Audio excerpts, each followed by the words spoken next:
So hi everyone. இன்னைக்கும் கூட இந்த வெபினாருக்கு வந்திருக்கிறவங்க எல்லாரையும் நான் ஆண்டவராகிய இயேசு கிறிஸ்து நாமத்தினால வெல்கம் பண்றேன். இன்னைக்கும் கூட நம்ம செஷனை வந்து ஜெபம் பண்ணி ஸ்டார்ட் பண்றதுக்காக ஜேம்ஸ் அங்கிள் இருக்காங்க. So I request James uncle to pray and start the session. ஓகேம்மா. அன்பின் ஆண்டவரே, நன்றியோடு துதிக்கிறோம், ஸ்தோத்திரிக்கிறோம். தொடர்ந்து ஆண்டவரே எங்களுக்கு உடைய வேதத்தை ஆண்டவரே கற்றுக்கொள்கிற இப்படிப்பட்ட ஒரு ஸ்லாக்கியத்தை நீ கொடுத்து வருவதற்காக நன்றி செலுத்துகிறோம் ஆண்டவரே. இந்த நாளிலேயும் கம்பேரிட்டிவ் ஸ்டடியாக ஓல்ட் டெஸ்டமென்ட் மற்றும் நியூ டெஸ்டமென்ட்ல பீப்புள் ஆஃப் காடை பற்றி ஆண்டவரே நாங்கள் பார்க்க இருக்கிறோம். தேவன் ஆண்டவரே, எங்களுக்கு நீர் ஆண்டவரே அதிகமாய் போதித்து வருகிறீர், அதற்காக ஸ்தோத்திரிக்கிறோம். அநேக காரியங்களை கற்றுக்கொள்ள உதவி செய்கிறீர், அதற்காக நமக்கு நன்றி செலுத்துகிறோம் ஆண்டவரே. இந்த நாளிலேயும் ஆண்டவரே எங்களுக்கு இந்த ஸ்டடியில ஹெல்ப் பண்ணுகிற பில்லியனுக்காக நாங்கள் நன்றி செலுத்துகிறோம், துதிக்கிறோம், ஸ்தோத்திரிக்கிறோம். நடத்துகிற அருமையான எங்களுடைய பிள்ளைகள் ஒவ்வொருவரையும் நம்முடைய கரங்களை தருகிறோம். பங்கு பெறுகிற ஒவ்வொருவரையும் நாங்கள் நம்முடைய கரங்களை ஒப்புவிக்கிறோம் ஆண்டவரே. எந்த விதமான நெட் இன்டரப்ஷன் எதுவும் வராதபடி ஆண்டவரே சுவாமி, இந்த கர்த்தாவே ப்ரோக்ராம் முடியும் வரை இதனுடைய பிரசன்னம் எங்களை வழிநடத்த முடியாது ஜெபிக்கிறோம். எங்களோடு கூட பேச முடியாது ஜெபிக்கிறோம். உடைய கரங்களில் எங்களை யாவரையும் ஒப்புக் கொடுக்கிறோம் சுவாமி. நிறைய பொறுப்படுத்தி வழி நடத்தும் இயேசுவின் நாமத்திலே வேண்டிக் கொடுக்கிறோம் நல்ல பிதாவே, amen. Thank you so much uncle. So இப்போ நம்ம ஒரு பியூட்டிஃபுல்லான ஒரு சாங் கேட்கலாம். ஸோ ஆண்டவரை துதித்து நம்ம அந்த சாங் கேட்போம் ஆண்டவரை துதிக்கிறதுக்காக. ஸோ அந்த சாங் ப்ளே பண்றதுக்கு பிரேமி இருக்காங்க. So I request Premi to play this song.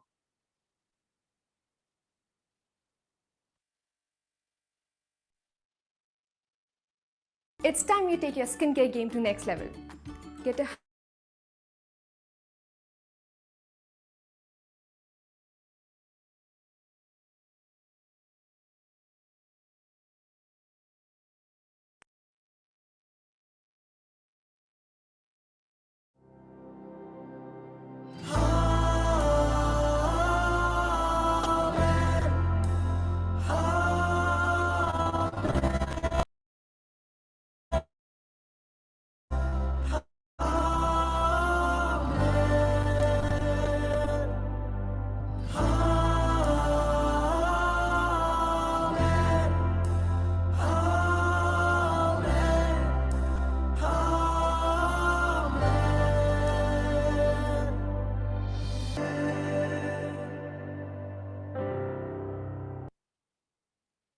Thank you Premi, ஒரு பியூட்டிஃபுல்லான ஒரு சாங் ஷேர் பண்றதுக்கு. உண்மையிலே ஆண்டவரோட தயவும் கிருபை எப்பவுமே வந்து நம்ம மேல எப்பவுமே இருக்கதான் செய்யும். ஸோ இதை பார்க்கும்போது எனக்கு ஒரு விஷயம் என்ன தோணுது அப்படின்னா, என்னதான் நம்ம நேர்ல மீட் பண்ண முடியலைன்னாலுமே கூட ஒரு ஆன்லைன் மூலமாவே நம்ம வந்து ஆண்டவரை துதிக்கலாம். ஸோ அப்படி ஒரு வாய்ப்பை வந்து ஆண்டவர் கொடுத்திருக்காரு.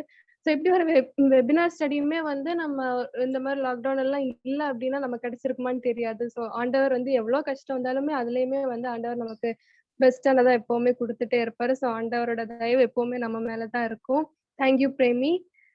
நம்ம வந்து இப்போ நம்ம செஷனுக்குள்ளாடி போகலாம். So we have Billy uncle. நம்ம லாஸ்ட் வீக்குமே வந்து ஒரு பியூட்டிஃபுல்லான ஒரு செஷன் நம்ம கேட்டோம். கவர்னன்ட் பத்தி ஒரு இன்ட்ரெஸ்டிங்கான ஒரு கம்பேரிட்டிவ் ஸ்டடி அங்கிள் எடுத்தாங்க. இன்னைக்கும் we have another interesting topic. So people of God. So அதை ஒரு கம்பேரிட்டிவ் ஸ்டடி எடுக்கிறதுக்கு we have Billy uncle.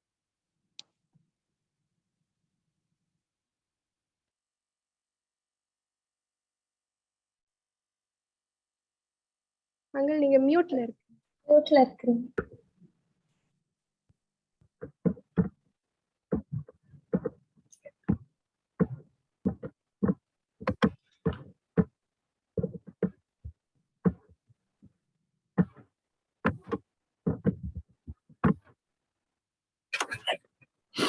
Thank you so much, Parasa, for that wonderful leading. We really appreciate you and to be part of the team. And thank you, Premi, for that meaningful song. நீங்க இந்த பாடலை பாடும் பொழுது எனக்கு உடனே இந்த passage தான் ஞாபகம் வந்துச்சு. என்னாகமம் 6ஆம் அதிகாரம் 22ஆம் வசனம். அதை பேஸ் பண்ணி தான் அந்த பாடலே இருந்துச்சு. என்னாகமம் 6ஆம் அதிகாரம் 22ஆம் வசனம்.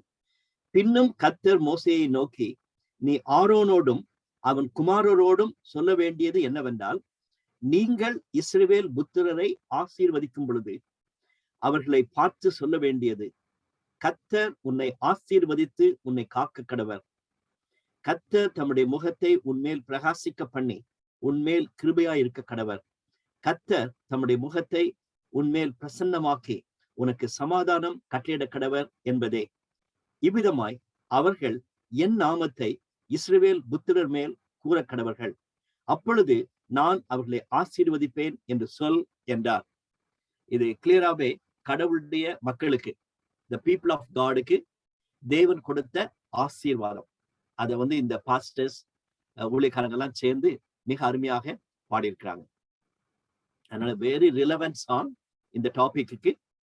மறந்து போக வேண்டாம். எண்ணாகமம் 6ஆம் அதிகாரம் 22ஆம் வசனத்திலிருந்து 27ஆம் வசனம் வரைக்கும். பழைய பாட்டுல ஹீப்ரு பைபிள்ல இஸ்ரவேல் என்று அழைக்கப்படும் பொழுது அது தேவனுடைய ஜனத்திற்கு குறிப்பிட்டதாக நம்ம பார்க்க முடியும். தேவனுடைய ஜனம், தேவனால தெரிந்து கொள்ளப்பட்ட ஜனம் என்பதை நம்ம பார்க்க முடிகிறது. புதிய பாட்டுல அது மாதிரி ஒரு கூட்டத்தார குறிப்பிடாதபடிக்கு திருச்சபைய குறிப்பிட்டிருக்காங்க. அதனால கவனன்ட் அடுத்தது பரோச சொன்னது போல போன வாரம் நம்ம கவனன்ட் பார்த்தோம். இந்த வாரம் நம்ம இமீடியட்டா நான் பார்க்கணும்னு ஆசைப்பட்டது people of God. Very powerful comparison. ஒருவேளை இன்னைக்கு இஸ்ரவேல்னு ஒரு தேசம் இன்னைக்கு உலகத்தையே ஆசீர்வாதமா வைத்துக் கொண்டிருக்க நம்ம பார்க்க முடிகிறது. ஆனா அந்த யூத குலத்தை பற்றி பேசல. புதிய பாட்டுல ஆண்டவர் மிக அருமையான விதத்துல திருச்சபையை குறித்து பேசியிருக்கிறார். அதனால we should be excited in this comparison. ஆக்சுவலா நம்ம நியாயாதிபதிகள் 20ஆம் அதிகாரத்துல நம்ம பார்க்கும் பொழுது அதை கிளியராகவே மென்ஷன் பண்ணதே நீங்க பார்க்கலாம். அதனால இட் இஸ் நாட் தட் நம்ம பேசிக்கிறோம் அப்படி கிடையாது. பழைய பாட்டுல அதை நம்ம கிளியராகவே பார்க்க முடிகிறது. நியாயாதிபதிகள் 20ஆம் அதிகாரம் 2ஆம் வசனத்துல இப்படியாக நம்ம வாசிக்கிறோம். சகல ஜனங்களின் அதிபதிகளும் இஸ்ரவேலின் சகல கோத்திரத்தாரும் தேவனுடைய ஜனமாகிய சபையாக கூடி நின்றார்கள். தேவனுடைய சபையாக கூடி நின்றார்கள். So it's a congregation of people of God, congregation என்பதை கிளியரா போட்டிருக்குது. 2 சாமுவேலையும் அதை நம்ம வாசிக்க முடிகிறது. அதே போல நம்ம புதிய பாட்டுல பார்க்கும் பொழுது எபிரேய புஸ்தகம் மிக முக்கியமானது. போன வாரமே நம்ம பார்த்தோம். எல்லா விதமான கம்பேரிட்டிவ் ஸ்டடியில அநேகமாக நம்ம எபிரேயர் புஸ்தகத்தை ரெஃபர் பண்ணுவோம். எபிரேயர் 4ஆம் அதிகாரம் 9ஆம் வசனம். 4ஆம் அதிகாரம் 9ஆம் வசனம். ஆகையால் தேவனுடைய ஜனங்களுக்கு இளைப்பாறுகிற காலம் இனி வருகிறதா இருக்கிறது. தேவனுடைய ஜனங்களுக்கு இளைப்பாறும் காலம் இனி வருகிறதா இருக்கிறது. அதனால கண்டிப்பாகவே தேவனுடைய ஜனம் என்று அழைக்கப்படக்கூடிய திருச்சபையை குறித்து நம்ம புதிய ஏற்பாட்டுல வாசிக்கிறோம். சோ இந்த கம்பேரிசன் நம்ம பார்க்கும் பொழுது will be very much excited. அதுல இருந்து ஒரு சில பாடங்களை நம்ம படிக்கலாம். சோ ஜேம்ஸ் ஜோம் பண்ணது போல இந்த மாலை வேளையிலே ஆண்டவர் இந்த பகுதியை நம்ம தியானிக்கும் பொழுது என்ன செய்தியை வைத்திருக்கிறார் என்று நம்ம பார்க்க போகிறோம். அதுக்கு வழக்கமா செய்வது போல 2 பகுதிகளை நம்ம வாசிப்ப கேட்க போகிறோம். I'm extremely happy. ஜனுஷா முதல் பகுதியை வாசிக்கிறாங்க. அடுத்தது ஐடா ஷாரன். 2 பேருமே அடிக்கடி நம்ம பைபிள் ஸ்டடியில போர்ஷனை வாசிக்கிறவங்க. ஜனுஷா ஃப்ரம் நாகர்கோயில், ஒரு CA கேண்டிடேட், பிளஸ் ஐடா மதுரை தியாகராஜ இன்ஜினியரிங் காலேஜ்ல இன்ஜினியரிங் ஸ்டூடெண்ட்ஸ். 2 பேரும் அவங்க இந்த பேசேஜ் வாசிக்க போறாங்க.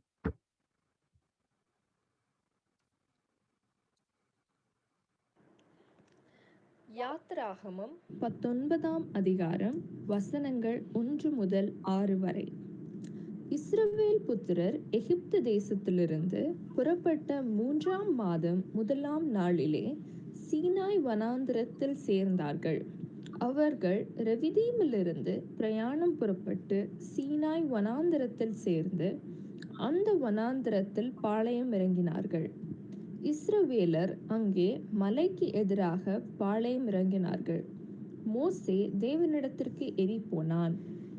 கர்த்தர் மலையிலிருந்து அவனை கூப்பிட்டு, நீ யாக்கோபு வம்சத்தாருக்கு சொல்லவும் இஸ்ரவேல் புத்திரருக்கு அறிவிக்கவும் வேண்டியது என்னவென்றால், நான் எகிப்தியருக்கு செய்ததையும், நான் உங்களை கழுகுகளுடைய செட்டைகளின் மேல் சுமந்து உங்களை என்னண்டையில் சேர்த்து கொண்டதையும் நீங்கள் கண்டிருக்கிறீர்கள்.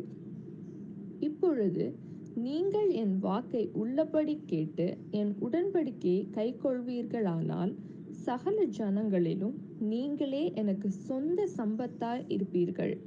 பூமியெல்லாம் என்னுடையது.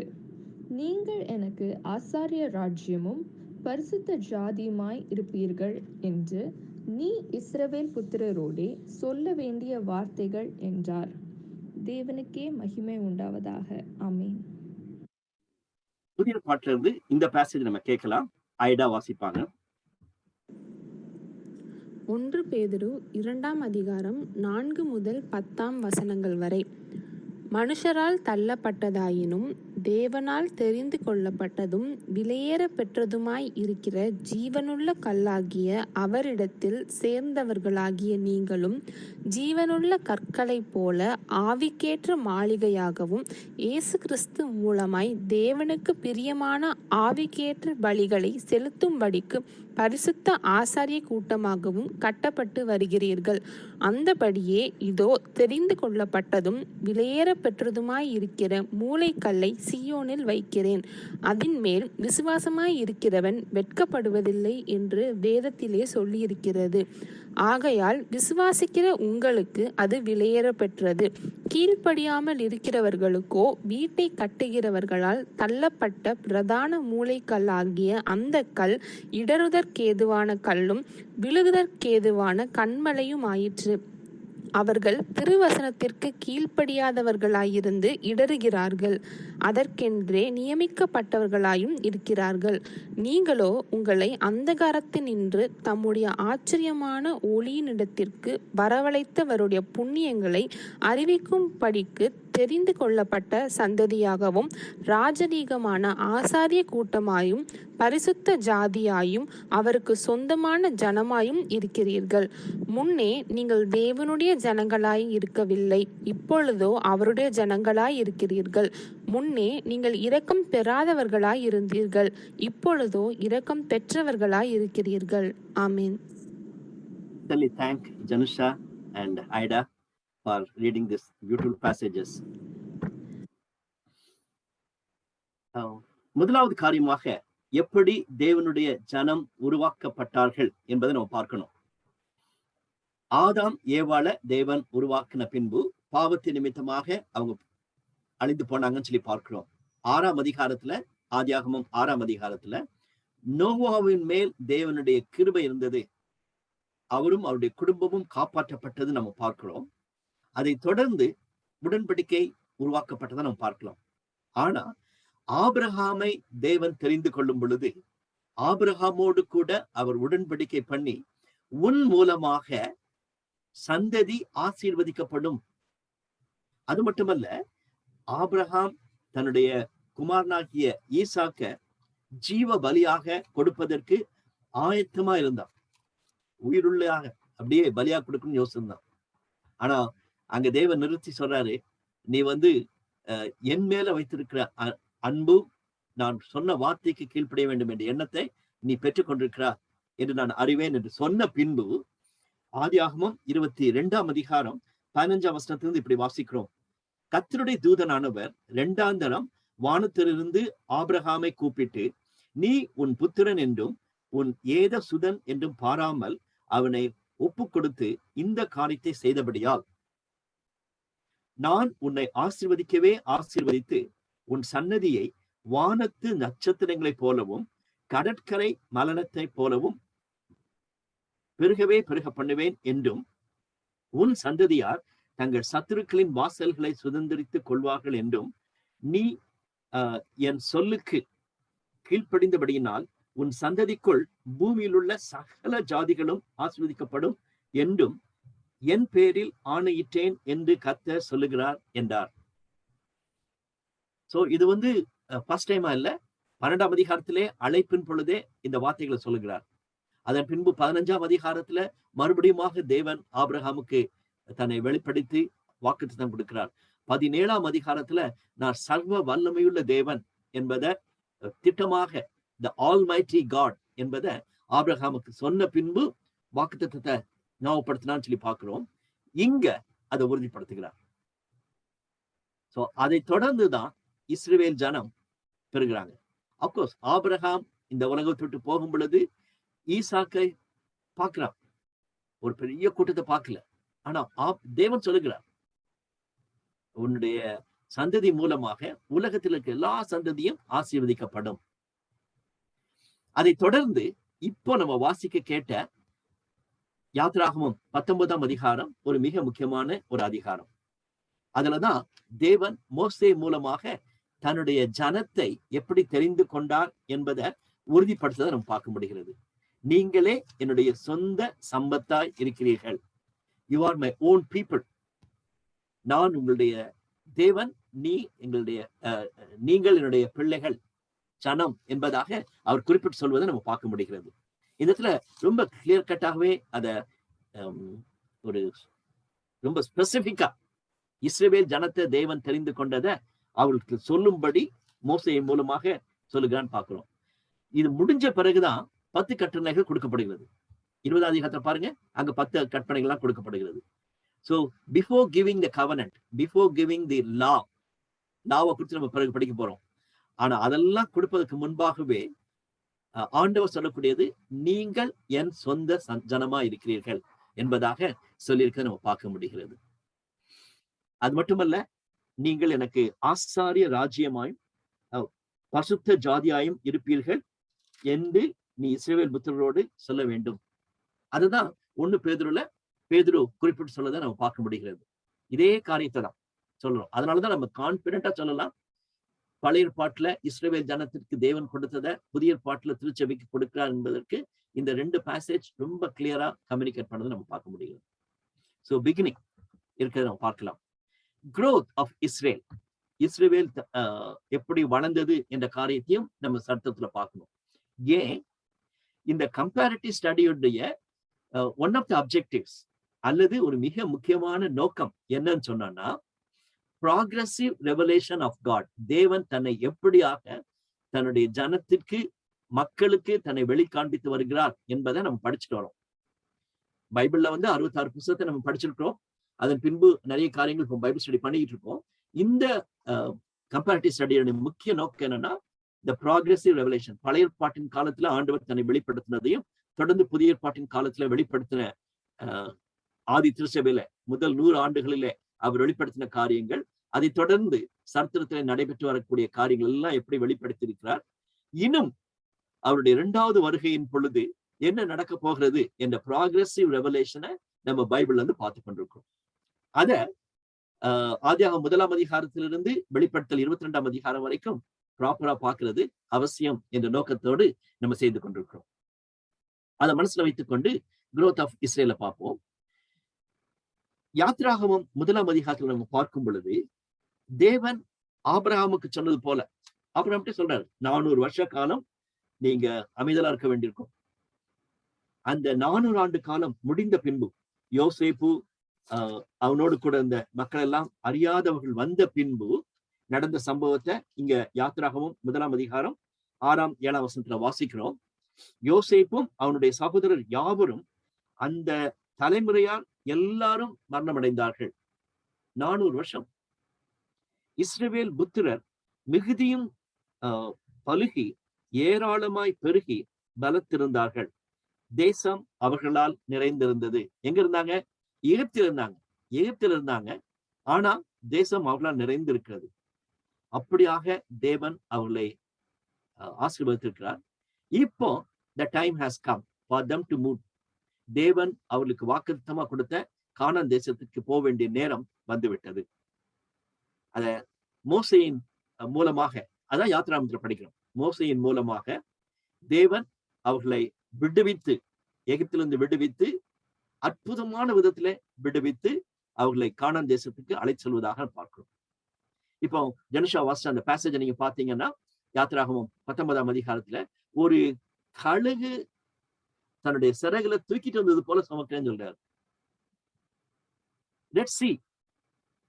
அந்த சிவந்த சமுத்திரத்தை என்ன செய்ய போறோம்னு சொல்லி திகைத்து இருக்கும் பொழுது அப்படியே சாதாரணமா நடந்து போறாங்க. கடலுக்குள்ள அப்படியே நடந்து போறாங்க. நடந்து போனது மட்டுமல்ல, பின்னால திரும்பி பார்த்தா எகிப்தின் தலைவர்கள் வர்றாங்க, அவங்க எல்லாம் அழிந்து போகிறாங்க. அதன் பின்பு யோர்தான், யோசுவா மூலமாக யோர்தான் நதியில அப்படியே ட்ரைல நடந்து போறாங்க. மைட்டி ஆக்ட்ஸ் ஆஃப் காட், பலத்த கரத்தினாலே புயத்தினாலே ஆண்டவர் செய்த அற்புதமான காரியங்களை அவங்க பார்த்து அவங்க தொடர்ந்து தேவனுடைய ஆளுகைக்குள்ளாக, தேவனுடைய ஆசீர்வாதத்துக்குள்ளாக இருந்தாங்கன்னு நம்ம பார்க்க முடிகிறது. யோசுவாவுடைய தலைமையில அவங்க கானான் தேசத்துக்குள்ள நுழைந்ததை நம்ம படிச்சிருக்கிறோம். ஆனா அதை தொடர்ந்து நியாயாதிபதிகள் புஸ்தகத்தை நம்ம பார்க்கிறோம். அவர்கள் தேவனுக்கு பிரியமானபடி வாழாதபடிக்கு அவங்கவுங்க தங்களுடைய மனசுல இஷ்டப்பட்டபடி வாழ்ந்து கொண்டிருந்தாங்கன்னு சொல்றத நம்ம பார்க்கிறோம். யோசுவாவின் 24ஆம் அதிகாரம் முடிந்த பிறகே நம்ம பார்க்கிறோம், there's a decline. நானும் என் வீட்டாருமோ என்றால் கர்த்தரையே சேவிப்போம் என்று சொல்லும் பொழுது, நாங்களும் இன்னைக்கு ஒரு கவனன்ட் எடுக்கிறோம், நாங்களும் ஒரு தீர்மானம் எடுக்கிறோம், அப்படி நாங்க இருப்போம்னு சொல்லி சொன்னவங்க அந்த உடன்படிக்கைய மீறி தேவனுக்கு விரோதமும் பாவம் செய்து கொண்டிருந்தாங்கன்னு சொல்லி நம்ம பார்க்கிறோம். ஒரு சைக்கிளிக்கா அவங்க பாவம் செய்ய துவங்கினாங்கன்னு சொல்லி நம்ம பார்க்கிறோம். அதுல ஒரு முக்கியமான ஒரு காரியம் என்னன்னா, ஆண்டவரையே ராஜாவாக வைக்காதபடிக்கு ராஜாக்களை முக்கியத்துவம் கொடுத்து எங்களுக்கு ஒரு ராஜா வேணும், அதிலும் குறிப்பாக மற்ற எல்லா இடத்திலும் ராஜாக்கள் இருக்கிறது போல எங்களுக்கும் ராஜா வேணும் என்று மற்ற மக்களை போல மாறிட்டாங்க. அதுல நம்ம நிறைய வசனங்கள் ரெஃபரன்ஸ் வேணும். பட் ஒரே ஒரு தாட் மட்டும் நான் சொல்ல விரும்புறேன். தேவனுடைய ஜனம் மற்ற ஜனங்களை விட வித்தியாசமா இருக்க வேண்டியவங்க. they should be different in every aspect. they should be different. அதுதான் தேவன் இஸ்ரவேல் ஜனத்திற்கு கொடுத்த ஒரு பெரிய கட்டளை. நீங்க டிஃபரெண்டா இருக்கணும், பி டிஃபரெண்ட். அப்போ மற்றவங்களா பார்க்கும் பொழுது உங்க பக்கத்துல வர முடியாது. காரணம் ஆண்டவருடைய ஸ்டாண்டர்ட், இவங்க ஆண்டவருடைய ஸ்டாண்டர்ட் வந்து ரொம்ப ஹை. ஆனா பிசாசு அந்த ஸ்டாண்டர்டை தான் குறைக்க பார்க்கணும்.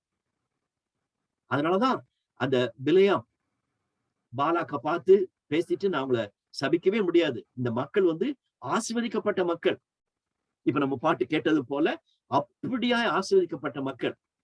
ஆனா அவங்கள நீ டிஸ்டர்ப் பண்ணுமா, ஒரே ஒரு காரியம், உன் பிள்ளைகளை அனுப்பிவிடு, உன் மகள்களை அனுப்பிவிடு, அவங்க போய் அந்த ஜனத்தை கெடுத்துருவாங்க, அவங்க போய் அந்த பையங்களை கல்யாணம் பண்ணுவாங்க, அதன் பின்பு அவங்களுடைய தேவர்களை வணங்க சொல்லுவாங்க, அப்படியே நீங்க கொண்டு போயிடலாம். எக்ஸாக்டா நடந்தது. சோ ஐடல் வர்ஷிப்பும் அடல்ட்ரிக்கு பிறகு ஐடல் வர்ஷிப் வந்தது. ஐடல் வர்ஷிப் வந்த பிறகு they were unfaithful to God. அந்த நாட்களிலிருந்தே அப்படியே மாரல் லைஃப் போச்சு. அவங்களுடைய இந்த ஸ்பிரிச்சுவல் லைஃப், ஆண்டவருக்கும் அவர்களுக்கும் உள்ள உடர்பு உடைந்து போனதா நம்ம பார்க்கிறோம். அதன் பின்பு மற்ற மக்களை போலவே எங்களுக்கும் ராஜா வேணும்னு சொல்லிட்டு அவங்க கேட்டதை நம்ம பார்க்கிறோம். அதுதான் நம்ம பழைய ஏற்பாட்டின் புத்தகத்துல வாசிக்கிறோம். அவங்களுக்குள்ள காணப்பட்ட ஃபெயிலியர்ஸ் என்று நம்ம குறிப்பிட வேண்டும் என்றால், started worshipping other gods. எப்படின்னு சொன்னா, ஆண்டவருடைய கட்டளைகளுக்கு கீழ்ப்படியல. நீ வந்து எல்லாரையும் அழிச்சிருன்னு சொல்லி சொல்லும் பொழுது அழிக்கல. அதனால மற்ற மக்கள் கொஞ்சம் பேர் இருந்தாங்க, அவங்க கொஞ்சம் கொஞ்சமா வளர வளர வளர அவங்க இன்ஃப்ளூயன்ஸ் பண்றாங்க. அதன் பின்பு இந்த மாதிரி இன்டர் மேரேஜ், அன்பிலீவர்ஸ துணிகரமா தேவனுடைய பிள்ளைகள் இல்லாதவங்கள அன்பிலீவர்ஸ மேரி பண்ணது நிமித்தமாக அந்த பெண்களும் சரி ஆண்களும் சரி அவங்களோட சேர்ந்து தங்களுடைய தேவர்களை கொண்டு வந்ததுனால they started worshipping. யாரு? தேவனுடைய ஜனம். இன்னைக்கு அதான பாக்குறோம், இன்னைக்கு அதே தான் பாக்குறோம். மூணாவது, mingling with other people and losing their identity.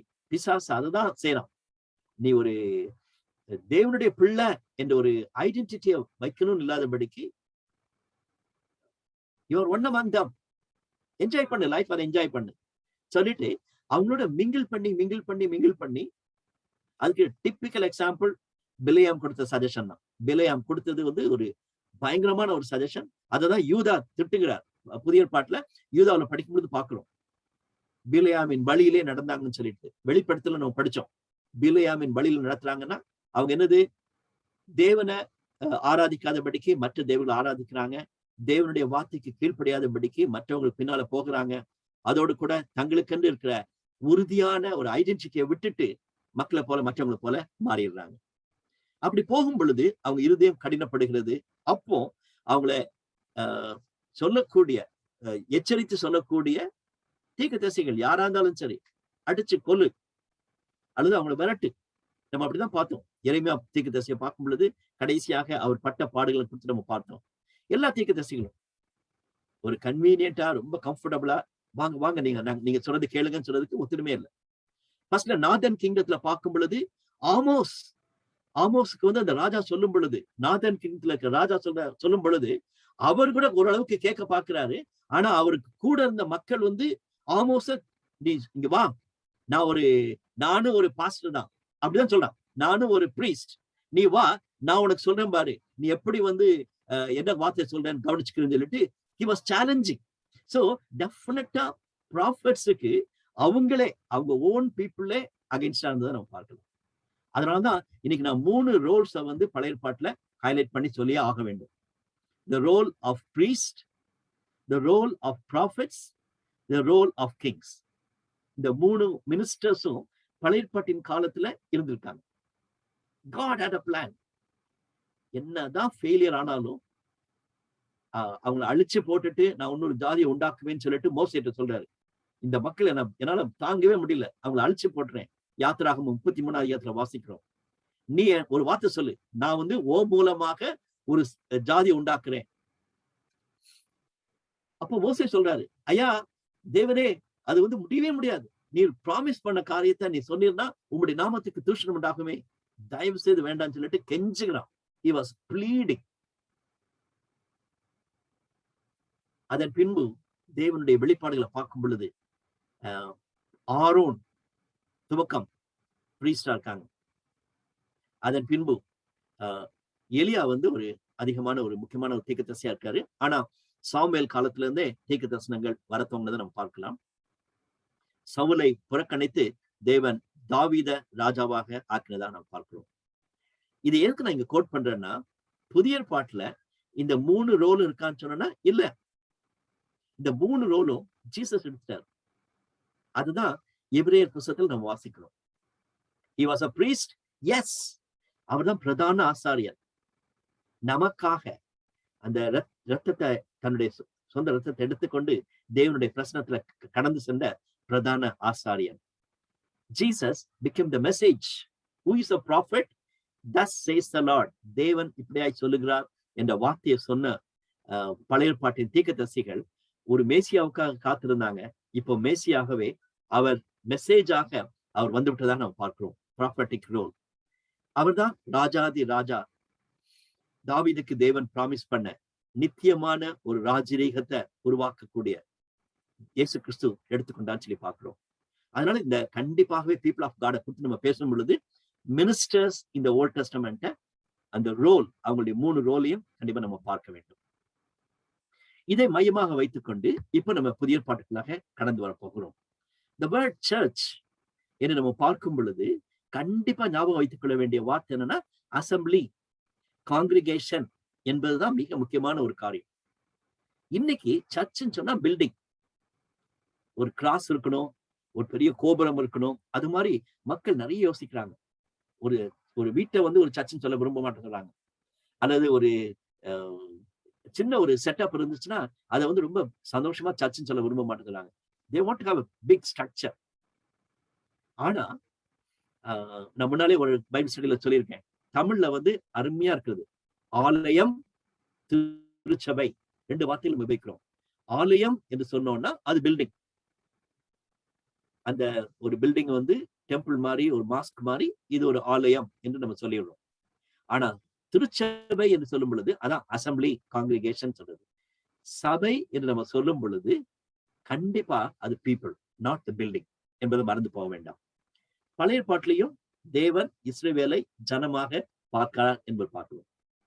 இன்னைக்கு அதிகமாக சர்ச் வந்து ஒரு இன்ஸ்டிடியூஷன் போல வெளிப்பிரகாரமாக பார்க்கக்கூடிய காரியமாக மாறிவிட்டது. அது ஒரு தவறான ஒரு கண்ணோட்டம். ஆனா வளர வளர அப்படிதான் ஆகும். ஆனா நம்ம தான் ரொம்ப கேர்ஃபுல்லா இருக்கும்.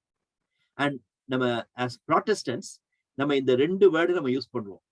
Search visible and church invisible. Church விசிபிள்னு சொன்னோம்னா ஒரு காங்கிரிகேஷனை பார்க்கிறோம், ஒரு ஊருக்கு போறோம், அங்க சர்ச் இருக்குதா, அங்க இருக்காங்க, அங்க ஒரு காங்கிரிகேஷன் இருக்குன்னு சொல்லிட்டு அர்த்தம்.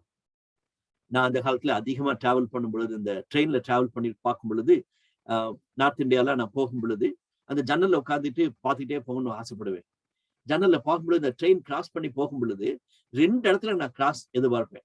ஒண்ணு வந்து ஏதாவது பில்டிங் மேல இருக்கான்னு சொல்லிட்டு, அப்ப அங்க ஒரு காங்கிரிகேஷன் இருக்குது. காரணம் ஒரு சர்ச் இருக்குது, அதனால அந்த கிராஸ் இருக்குன்னு. நீங்க சென்னையில இருந்து புறப்பட்டு போனீங்கன்னா நிறைய இடத்துல பார்க்கலாம். குறிப்பா சென்னையில இருந்து ஆந்திரா கிராஸ் பண்ற வரைக்கும் நிறைய இடத்துல இந்த ரயில்வே லைன் பக்கத்திலேயே பில்டிங் மேல ஒரு கிராஸ் இருந்தா சர்ச் இருக்குது, ஒரு காங்கிரிகேஷன் இருக்குன்னு சொல்லி நம்ம பார்த்துக்கலாம். ஒரு ஆலயமும் இருக்கிறது, ஒரு சபையும் இருக்கிறது. இன்னொன்னு எங்க பார்ப்பேன்னு சொன்னா, கிரேவ்யார்ட். கிரேவ்யார்ட்ல கிராஸ் இருந்துச்சுன்னா, ஆஹா இங்க வந்து கிறிஸ்டியன்ஸ் இருக்காங்க, அங்க ஒரு சபை இருக்கிறது. காரணம் அங்க கிறிஸ்தவங்க இறந்து போனாங்கன்னா இங்க புதைக்கிறாங்க. So cross gives an identity. அங்க ஒரு திருச்சபை இருக்கிறது என்ற ஒரு ஐடென்டிட்டியை நம்ம பார்க்க முடிகிறது. ஆனா இன்விசிபிள் சர்ச்ன்னு சொல்லும் பொழுது நம்ம இந்த மாதிரி ஒரு வெளிப்பிரகாரமான கிராஸை பார்க்க மாட்டோம். யார் யாரெல்லாம் இயேசு கிறிஸ்துவை தங்களுடைய சொந்த ரட்சகராக ஏற்றுக்கொண்டிருக்கிறாங்களோ, அவங்களுடைய பெயர் மாறாமல் இருக்கலாம், அவங்களுடைய ரிலிஜன் வெளிப்பிரகாரமான பார்க்கும் பொழுது ரிலிஜன்லாம் ரொம்ப மாறி போனதா இல்லாம காணப்படலாம். ஆனா அவங்க எல்லாமே இன்விசிபிள் சர்ச்ல மெம்பர்ஸ். எப்படி? இயேசு கிறிஸ்துவனுடைய வெளியேறப்பட்ட ரத்தத்தினாலே மீட்கப்பட்டவர்கள். சோ ரெண்டும் முக்கியம். புதிய பாட்டுல நல்லா கவனிச்சு கொள்ளுங்க. விசிபிள் சர்ச்சும் முக்கியம், இன்விசிபிள் சர்ச்சும் முக்கியம்.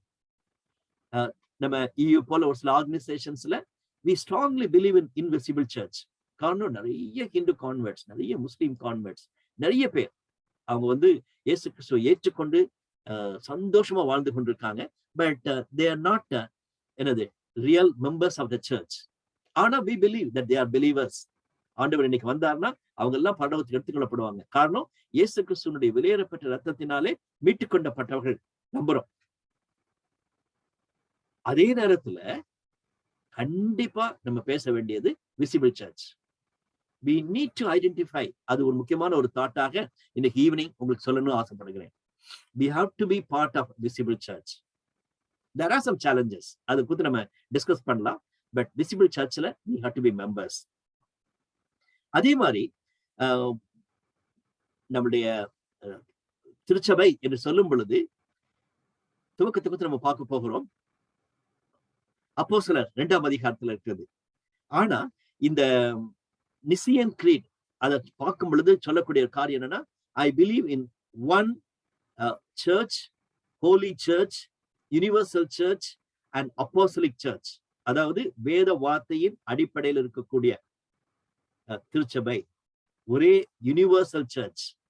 அதே மாதிரி ஒரு பரிசுத்த ஒரு ஆலயம், திருச்சபை, பரிசுத்த திருச்சபை, ஒரே திருச்சபை உண்டு என்று நான் நம்புகிறேன்னு சொல்லும் பொழுது, இட் இஸ் நாட் தட் நான் வந்து பெத்தடிஸ்ட், நான் வந்து பெண்டிகாஸ்ட், நான் வந்து பேப்டிஸ்ட், CSI சொல்லிட்டு டிஃப்ரெண்ட் டினாமினேஷன்ஸ் இருக்கிறேன், எப்படி I can say I believe in one church என்று சொல்லணும்னு நினைப்போம். இல்ல, that's talking about invisible church, the holy search.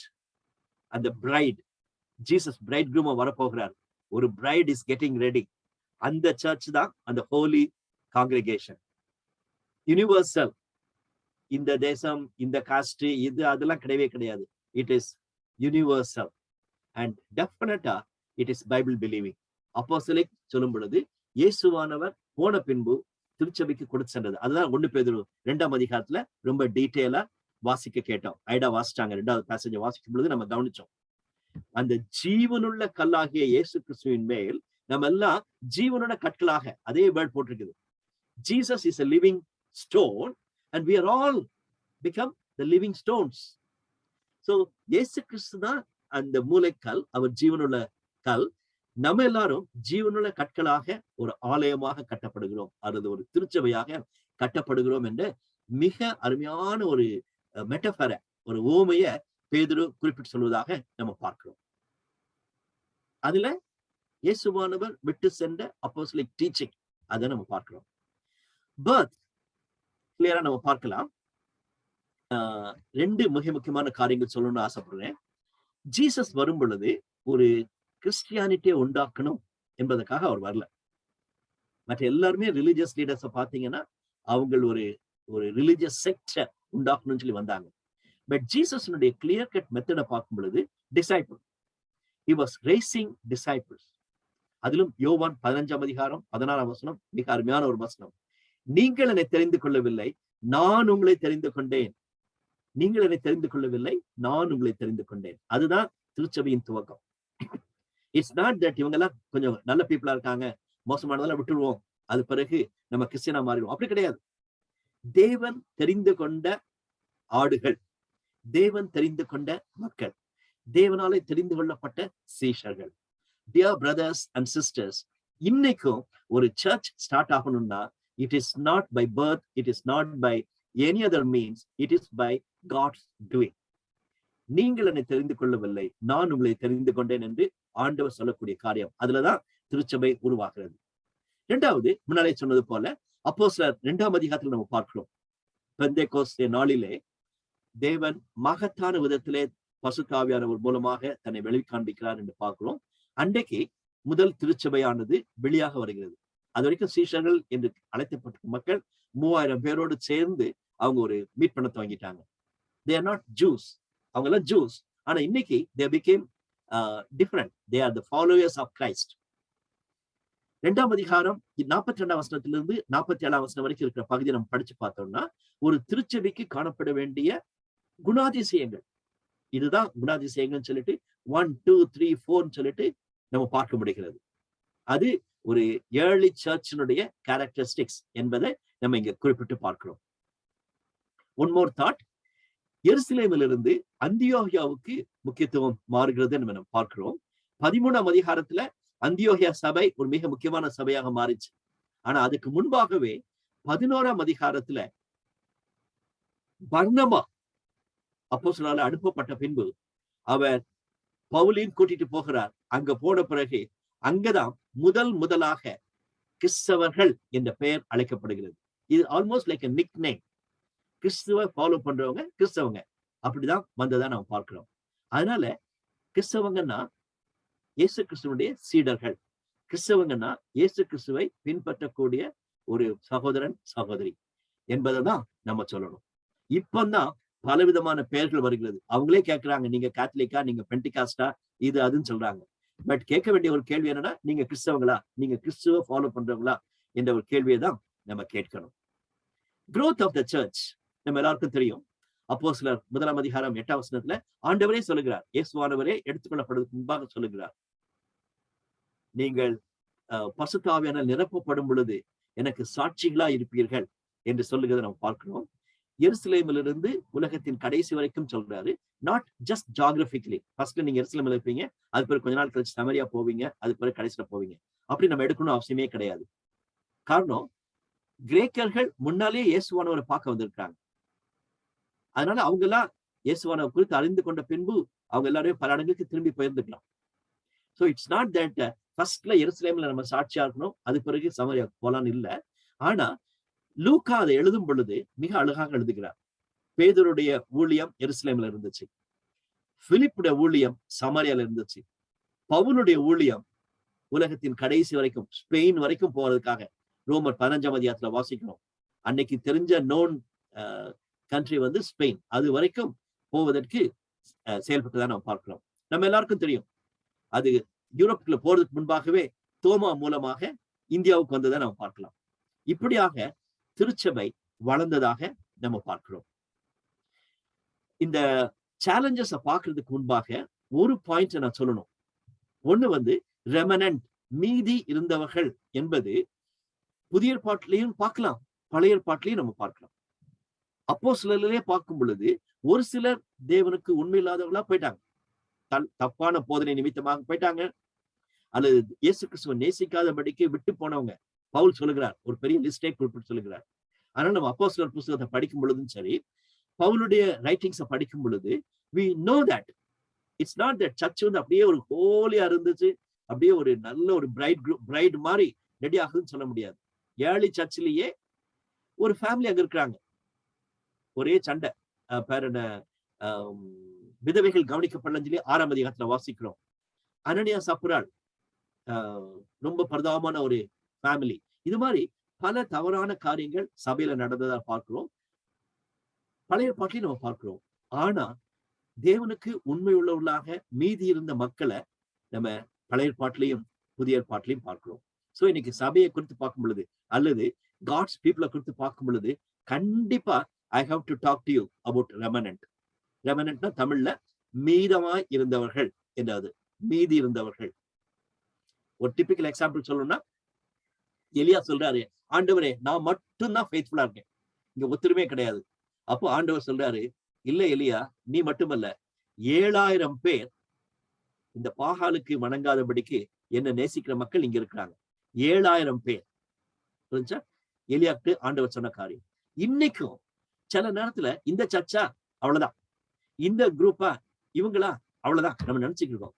தேவன் ஒரு மீதி இருந்த ஒரு கூட்டத்தார திருச்சபையின் மத்தியில வைத்திருக்கிறார் என்பதை மறந்து போகக்கூடாது என்பதை ஞாபகப்படுத்த விரும்புகிறேன்.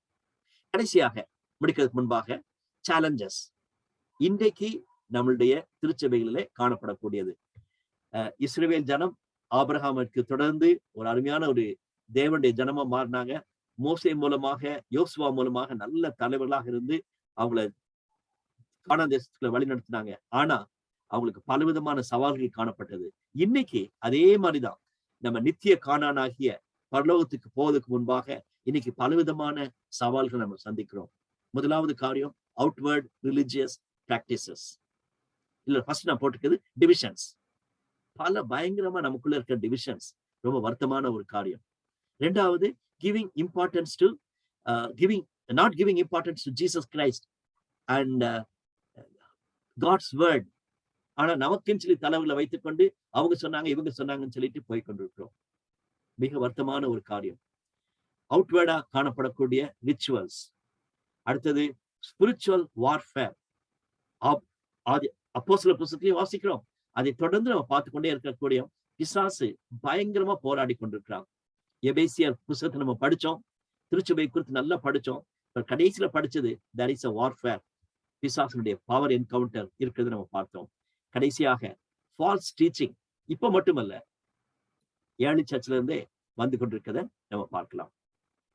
So first of all we are part of a church என்பதை, we belong to the church என்பதை we need to consider. ரெண்டாவது, I have to be a faithful remnant of God. மற்ற திருச்சபையின் மக்களை போல இல்ல, உண்மையான மக்களை நம்ம காணப்பட வேண்டும். நான் ஒரு திருச்சபையில அங்கமா இருக்கும் பொழுது அந்த திருச்சபையின் மக்கள் மோசமா இருக்கலாம், but I have to make a community என்பதை நம்ம யோசிக்கணும். கடைசியாக தேவனுடைய நோக்கம் என்னன்னா வர்ஷிப் அண்ட் விட்னஸ். தேவனை ஆராதிக்கிறதுக்கும் தேவனுக்கு சாட்சியா இருப்பதுதான் தேவன் வைத்திருக்கிற திட்டம். அதை நாம் நிறைவேற்றுகிறோமா என்பதை யோசித்து பார்க்கலாம். தேவன் தாமே அப்படிப்பட்ட கிருபையை நம் ஒவ்வொருவருக்கும் தருவாராக. இன்னைக்கு நம்ம இருக்கிற இடங்களிலே ஒருவேளை திருச்சபை மோசமா இருக்குன்னு சொல்லலாம், அல்லது ஆர்கனைசேஷன் மோசமா இருக்குன்னு சொல்லலாம். But are you ready to be that remnant group? உண்மையுள்ள தேவனை நேசிக்க கூட தேவனுடைய வார்த்தையை கனம் பண்ணக்கூடிய ஒரு திருச்சபையின் மக்களாக நம்ம இருக்கிறோமா என்பதை யோசித்து பார்க்க வேண்டும். Over to Firoza. Thank you uncle. ஒரு வண்டர்ஃபுல்லான ஒரு கம்பேரிட்டிவ் ஸ்டடி நம்ம இப்ப பார்த்தோம். நிறைய விஷயம் ரிஃப்ளெக்ட் பண்றதுக்கும் நம்ம யோசிச்சு பாக்குறதுக்கு நிறைய விஷயம் இருக்கு. ஸோ எதுக்கு இம்பார்ட்டன்ஸ் கொடுக்கணும், சும்மா கிறிஸ்தவர்கள் அப்படின்னு சொல்றது காட்டிலும் எது ரொம்ப முக்கியம் அப்படிங்கிறது நான் ரொம்ப அழகா சொன்னீங்க uncle. Thank you so much. So இப்போ கூட நம்ம எல்லாம் யாருக்காவது ஏதாவது டவுட்ஸ் இருந்ததுன்னா நம்ம இப்போ டிஸ்கஸ் பண்ணலாம். நம்ம யாருக்காவது ஏதாவது டவுட்ஸ் இருந்தா ஏதாவது ஷேர் பண்ணணும்னா நம்ம இப்போ ஷேர் பண்ணலாம்.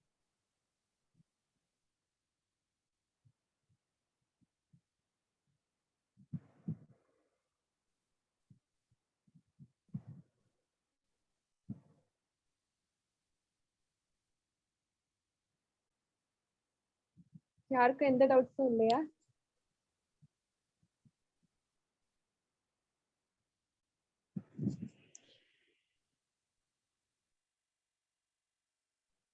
அங்கிள், ஒரு சின்ன டவுட்.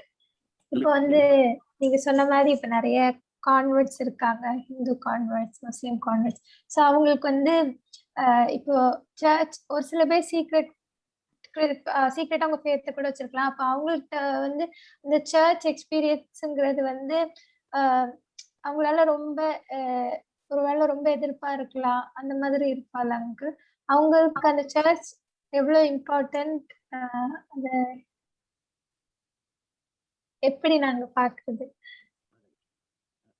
பிரேமி, கண்டிப்பா இது very very practical question. I appreciate that. Just for information, ஒரு நம்ம டாக்டரின் ஆஃப் சர்ச்சை பற்றி நம்ம படிக்க போறோம். ஒரு வெனஸ்டே வந்து ஒன்லி ஆன் சர்ச்சை பற்றி நம்ம படிக்க போறோம். அப்போ வந்து நம்ம இஸ்ரேவேலை பற்றி படிக்க மாட்டோம், ஒன்லி சர்ச்சை பற்றி படிப்போம். அப்பவும் இந்த கொஸ்டினை நீங்க தயவு செய்து ரைஸ் பண்ணுங்க, ரைட்டா? இன்னைக்கு நம்ம பார்க்க வேண்டியது என்னன்னா, இது மாதிரி சீக்ரெட் கிறிஸ்டியன் என்ற ஃப்ரேஸ் வந்து ரொம்ப காமன். எனக்கு ரொம்ப தெரிஞ்சது வந்து சிவகாசியில, தமிழ்நாட்டுல வந்து சிவகாசியில அது மாதிரி அந்த காலத்து மிஷினரி வந்துட்டு போனாங்க எத்தனையோ பேர். அதன் பிறகு நிறைய சீக்ரெட் கிறிஸ்டியன்ஸுடைய சாட்சிகளை கேட்டிருக்கேன். கூத்துகள் இருக்கும் பொழுது ஒரு சிஸ்டர் ஹைதராபாத்ல இருந்து வந்திருந்தாங்க. அவங்க டெஸ்டிமனி எனக்கு ரொம்ப பவர்ஃபுல்லா இருந்துச்சு. பைபிள அரிசி பானைக்கு பின்னால வச்சிருப்பாங்களாம். அதனால காலையில 3 மணிக்கெல்லாம் எழுப்பிடுவாங்களாம் சில சமயத்துல. மற்றவங்க எல்லாம் எழும்புறதுக்கு முன்னால போய் கிச்சன்ல போய் அந்த இடத்துல போய் வச்சுட்டு, பேரண்ட்ஸ் எல்லாம் இருப்பாங்க, அவங்க பார்க்காதபடிக்கு போய் பைபிளை வாசிச்சுட்டு வச்சுட்டு, சின்ன இடமா இருக்கும் பொழுது நமக்கு தனியா ஒரு ரூம் எல்லாம் கிடைக்காது. அந்த மாதிரி ஒரு சிச்சுவேஷன்ல கிச்சன்ல லைட்டை போட்டு பைபிளை காலையில படிச்சுட்டு 3 மணிக்கெல்லாம் போயிருக்கேன். இப்போ அவங்க ஜெர்மனியில இருக்காங்க, ரைட்? எதுக்கு சொல்ல வரேன்னா, இது மாதிரி சீக்ரெட் கிறிஸ்டியன்ஸ் நிறைய பேர் நம்ம பார்க்கிறோம். Very true, as you said. நான் 2 விதத்துல பார்க்க விரும்புறேன். நம்ம சீக்ரெட் கிறிஸ்டியனாவே இருந்துருவோம், ஒரு இன்விசிபிள் சர்ச்சிலேயே நான் இருந்துருவோம்னு சொல்றது ஒரு சரியான காரியமா நான் பார்க்க விரும்பல. கண்டிப்பாகவே you have to take some action. உங்களுடைய மேரேஜ் வரும் பொழுது அல்லது உங்களுடைய ஜாப் என்று யோசிச்சு பார்க்கும் பொழுது, you have to come out என்று ஆண்டவர் நமக்கு உணர்த்தி காட்டும் பொழுது நான் ஒரு ஸ்டாண்ட் எடுத்து வர்றது ரொம்ப நல்ல காரியம். இன்னைக்கு நிறைய பேர் நம்மளுடைய ஃபெலோஷிப்லயும் நம்ம சர்ச்சஸ்லயும் வந்து கொண்டிருக்க நம்ம பார்க்கிறோம். So they can be very well known as secret Christians, ஆனா they come out. We have to stand for them. திருச்சபையாக நம்ம அவங்களை என்கரேஜ் பண்ணணும், அவங்கள வந்து திருச்சபையாக போய் பார்த்து சொல்லணும். அட்லீஸ்ட் ஹிந்து கான்வெர்ட்ஸ்க்காவது கொஞ்சம் பரவாயில்ல, முஸ்லீம் converts, look at middle east, அங்கெல்லாம் நடக்கிற ஊழியங்களை பாருங்க. அங்கெல்லாம் பெரிய சேலஞ்ச், எஸ்பெஷலி விமன். நிறைய பேர் இன்னைக்கு இயேசுவானவரை சொந்த ரட்சகரை ஏற்றுக்கொண்டு வருகிறாங்க. Very challenging, not easy, not at all easy. Leave alone Afghanistan, மற்ற நிறைய கண்ட்ரீஸ்ல. அப்படிப்பட்ட தேசங்களில மக்கள் உறுதியா இருந்து திருச்சபையில அங்கமாகனாங்கன்னா திருச்சபைக்கும் ஒரு பொறுப்பு இருக்குது, ரைட்?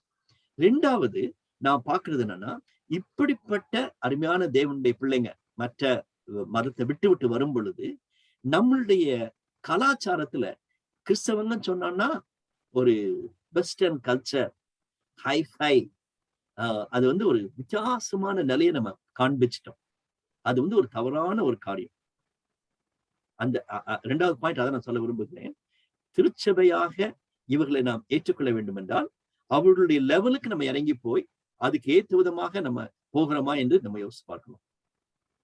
மேபி சிட்டிஸ்ல செய்ய வேண்டியிருக்காது, பட் சின்ன டவுன்ஸ்ல, வில்லேஜஸ்ல we have to think very loudly. அந்த மாதிரி காரியங்கள் நடைபெறல. ஒரு 80 years பேக் அந்த மாதிரி ஒரு தாட், சர்ச் growth மூவ்மெண்ட்னு சொல்லிட்டு உண்டானது. ஒரு அமெரிக்கன் மிஷினரியுடைய மகன் அவ இருந்து இந்தியாவில் அது மாதிரி யோசிச்சு பார்த்தாரு. இன்னைக்கு நிறைய யோசிக்கணும், we have to think. அதனால just don't leave them secret கிறிஸ்டியாவே நீங்க இருந்துக்குங்கன்னு சொல்லக்கூடாது, நம்ம ஏதாவது பண்ணணும். அதே மாதிரி அவங்களும் they need to come out with a different lifestyle altogether. இப்போ இருக்கிற மாதிரி கிறிஸ்தவங்கள்ட்ட போயிட்டு ஃபுல் சூட் போட்டுக்கிட்டு கிறிஸ்துமஸ்க்கு கேக் கட் பண்ணிக்கிட்டு கல்யாணத்துல கேக் கட் பண்ணிட்டு இது மாதிரி எல்லாம் அந்த வெளிப்பிரகாரமான காரியங்கள். ஒரு யாரோ ஒரு நான் கிறிஸ்டியன் வந்து பார்த்தாங்கன்னா, ஓ உங்க கல்யாணத்துல பிரியாணி இல்லையா, அது எப்படி பிரியாணி இல்லாம போச்சுன்னு சொல்லிட்டு சொல்லுவாங்க.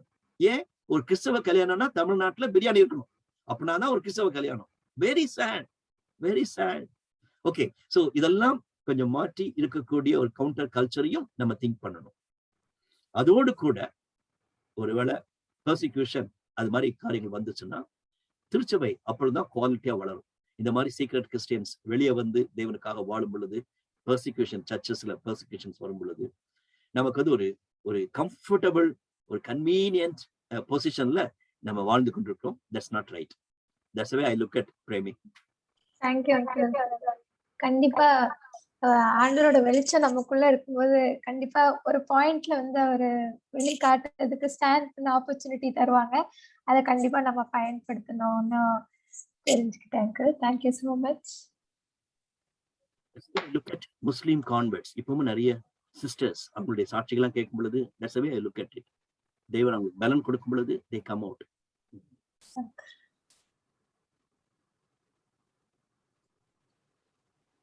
வேற யாருக்காவது ஏதாவது டவுட்ஸ் இருக்கா?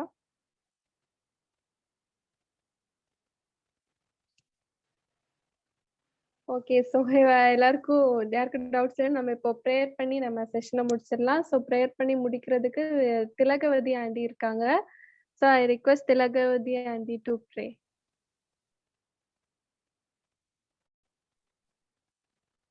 கேக்குதா? ஆமா சிஸ்டர் திலகவதி ஜோம் பண்றதுக்கு முன்னால அவங்களுடைய டெஸ்டிமனியை நான் சொல்லிடுறேன். சரியா? நான் திருச்சியில இருக்கும் பொழுது அவங்க அங்க இருந்தாங்க. She is native of Trichy. Thanjavur medical காலேஜ்ல படிச்சாங்க.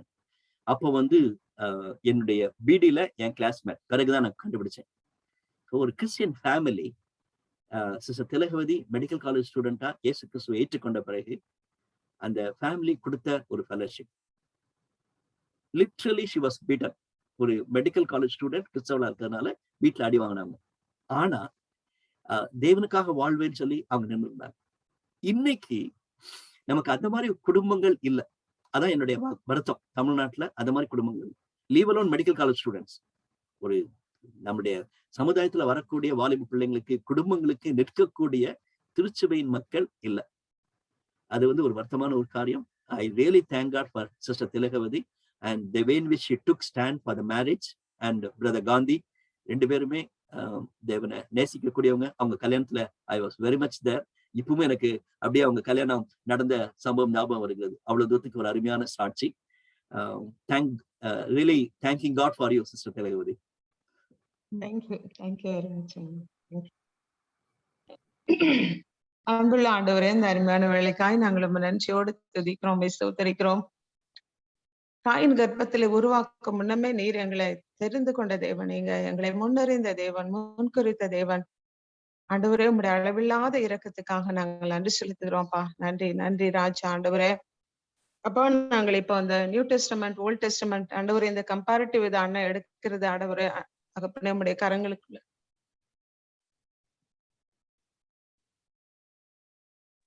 ஆண்டவரே நம்முடைய கரங்களுக்குள்ளாக ஒப்பு கொடுத்து ஜெபிக்கிறோம் ஆண்டவரேப்பா. ஆண்டவரே, அந்த நாட்களில இஸ்ரவேல் தேசத்தை நீங்க ஆண்டவரே உம்முடைய ஜனமாக நீங்க தெரிந்து கொண்டு அவர்களை ஆண்டவரே இயேசுப்பா உம்முடைய ஆசாரிய ராஜ்யமாக பரிசுத்த ஜனமாக நீங்க அவங்க மேல ஆண்டவரே இயேசுப்பா ஆண்டவரே உம்முடைய கண்களை வைத்து ஆலோசனை சொல்லி உம்முடைய ஜனமாக ஆண்டவரே உம்முடைய ஆண்டவரே இயேசுப்பா திட்டத்தை ஆண்டவர் உலக மக்களுக்குரிய உங்க திட்டத்தை அவங்க மூலமா நீங்க வெளிப்படுத்தினீங்க ஆண்டவரே. ஆனால் ஆண்டவரே இயேசுப்பா அந்த புதிய ஏற்பாட்டு காலத்துல ஆண்டவரே உம்முடைய ரத்தத்தினாலே கழுவப்பட்ட எங்கள் ஒவ்வொருவரையும் ஆண்டவரே நீர் தெரிந்து கொண்டு இருக்கிற தயவிற்காக நன்றி. அந்த காலத்து நின்று ஆச்சரியமான ஒளிநடத்திற்கு வரவழைத்தவருடைய புண்ணியங்களை அறிவிக்கும்படிக்காக எங்களை நீங்க தெரிந்து கொண்ட சந்ததியாகவும் ராஜரீகமான ஆசாரிய கூட்டமாயும் பரிசுத்த ஜாதியாயும் உமக்கு சொந்தமான ஜனமாயும் நீர் எங்களை தெரிந்து கொண்டீங்க ஆண்டவரை. உம்மை துதிக்கிறோம், உம்மை ஸ்தோத்திரிக்கிறோம் ஆண்டவரை. அப்பா, உம்மை அறியாத இருந்த எங்களை தேடி நீர் வந்து ஆண்டவரே உம்முடைய கிருபை நீர் எங்களுக்கு கொடுத்திருக்கிறீங்க ஆண்டவரே. பழைய ஏற்பாட்டு காலத்துல இஸ்ரவேல் மக்களுக்கு கொடுத்த ஆண்டவரே அதே பொசிஷன் ஆண்டவரே இந்த நாட்களில நீர் எங்களுக்கு நீங்க கொடுத்திருக்கிறீங்க ஆண்டவரே. நீங்க ஜீவனுள்ள கல், அந்த ஜீவனுள்ள கல் வெளியேறப்பட்ட கல்லின் மீது கட்டப்பட்டவர்களாக நீர் எங்களை நீங்க வைத்திருக்கிறீங்க ஆண்டவரே. அப்பா, நீர் எங்கள் மீது பாராட்டி வருகிற நம்முடைய கிருபைக்காக இரக்கங்களுக்காக நாங்கள் நன்றி செலுத்துகிறோம் ஆண்டவரே. நன்றி அப்பா. எத்தனை பெரிய ஸ்லாக்கியம் ஆண்டவரே. அப்பா, எத்தனை பெரிய ஸ்லாக்கியம் ஆண்டவரே. உம்முடைய பிள்ளைகளாக நாங்கள் வாழ்வது ஆண்டவரே, உம்முடைய பிள்ளைகள் என்று நாங்கள் சொல்லிக் கொள்வது, எங்களை மற்றவர்கள் பார்த்து கிறிஸ்தவர்கள் என்று சொல்லுவது ஆண்டவரே, சாட்சியாக எங்களை நிலை நிறுத்துவது எத்தனை பெரிய ஸ்லாக்கியம் ஆண்டவரே. அப்பா, நாங்கள் சற்று நேரம் முன்பதாக கூட நாங்கள் கேள்விப்பட்ட ஆண்டவரே கர்த்தருக்காக ஆண்டவரே அப்பா நாங்கள் எழும்பி பிரகாசிக்கணும். ஈவன் ஆண்டவரே அந்த பெர்சிக்யூஷன் வந்தாக்க கூட ஆண்டவரே அப்பா நாங்கள் எழும்பி நிற்கத்தக்கதான அந்த கிருபையும் பலத்தையும் நீர் எங்களுக்கு அருளி செய்யும்படிக்காக ஜெபிக்கிறோம் ஆண்டவரே. அப்பா, உம்முடைய சமூகத்துல உம்முடைய சன்னிதானத்திலே நாங்கள் வந்து நிற்கும் போது ஆண்டவரே அப்பா நீர் ஆண்டவரே எங்களை குறித்து ஆண்டவரே அப்பா நீங்க சாட்சி கொடுக்கத்தக்க விதத்தில் ஆண்டவரே எங்களுடைய வாழ்க்கை அமையவும் நீர் எங்களை குறித்து உம்முடைய சித்தம் அத்தனையும் நிறைவேறத்தக்கதாக எங்கள் ஒவ்வொருவரையும் நாங்கள் உம்முடைய கரங்களுக்குள்ளாக ஒப்பு கொடுக்கிறோம் ஆண்டவரே. அப்பா ஆண்டவரே எங்களை நீர் ஆண்டவரே ஏசப்பா இஸ்ரவேல் ஜனங்களாக இந்த நாட்களிலே நீர் வைத்திருக்கிறீர். ஆண்டவரே உமக்கு ஸ்தோத்திரம், நன்றி செலுத்துகிறோம். அவர்களுக்கு கொடுத்த அதே பொசிஷன் ஆண்டவரே நீர் எங்களுக்கு கொடுத்திருக்கிறீங்க. எங்க மூலமாக, புறஜாதி மக்களா இருந்த எங்க மூலமாக ஆண்டவரே நீர் ஆண்டவர் உம்முடைய சித்தத்தை, உம்முடைய திட்டத்தை ஆண்டவரே இந்த உலக மக்களுக்கு நீர் வெளிப்படுத்தி வருகிற தயவிற்காக நன்றி செலுத்துகிறோம். ஆண்டவரே உம்மை துதிக்கிறோம். அண்ணன் மூலமாக ஆண்டவரே நாங்கள் தெரிந்து கொண்ட இந்த காரியங்களுக்காக ஆண்டவரே நன்றியோடு உம்மை துதிக்கிறோம், உம்மை ஸ்தோத்திரிக்கிறோம் தகப்பனே. ஆண்டவரே கிருபையாய் ஆண்டவரே இயேசப்பா அண்ணன் மூலமாக அநேகர் ஆண்டவரே இயேசப்பா பலனடைய நீங்க கிருபை கொடுத்திருக்கிறீங்க. நன்றி செலுத்துகிறோம்ப்பா. நன்றி நன்றி ராஜா, உம்மை துதிக்கிறோம்.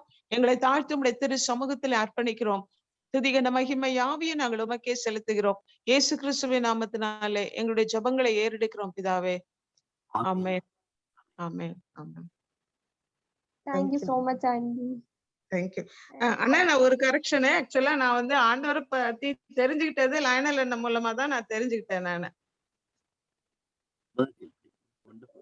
அண்ணன் மூலமா தெரிஞ்சுக்கிட்டு அங்க மெடிக்கல் காலேஜ்ல வளர்றதுக்கு எனக்கு எதுவா இருந்தது அங்க.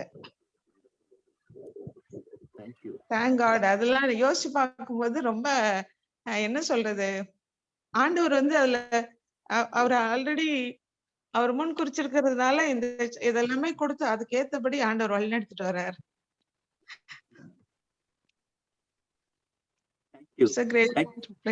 ஆண்டவர் அவரோட மனசுல நான் இருந்திருக்கேன், என்ன ஒரு பொருட்டா நினைச்சிருக்காரு அப்படின்னு நினைக்கிறது வந்து அது ரொம்ப சந்தோஷமா இருக்கு. Thank you, Sarasa, for leading. That's wonderful. Thank you uncle. Thank you everyone. எல்லாரும் அட்டெண்ட் பண்ண எல்லாருக்கும் ரொம்ப தேங்க்ஸ். நாளைக்கு நம்ம இன்னொரு வண்டர்ஃபுல்லான செஷன்ல மீட் பண்ணலாம்.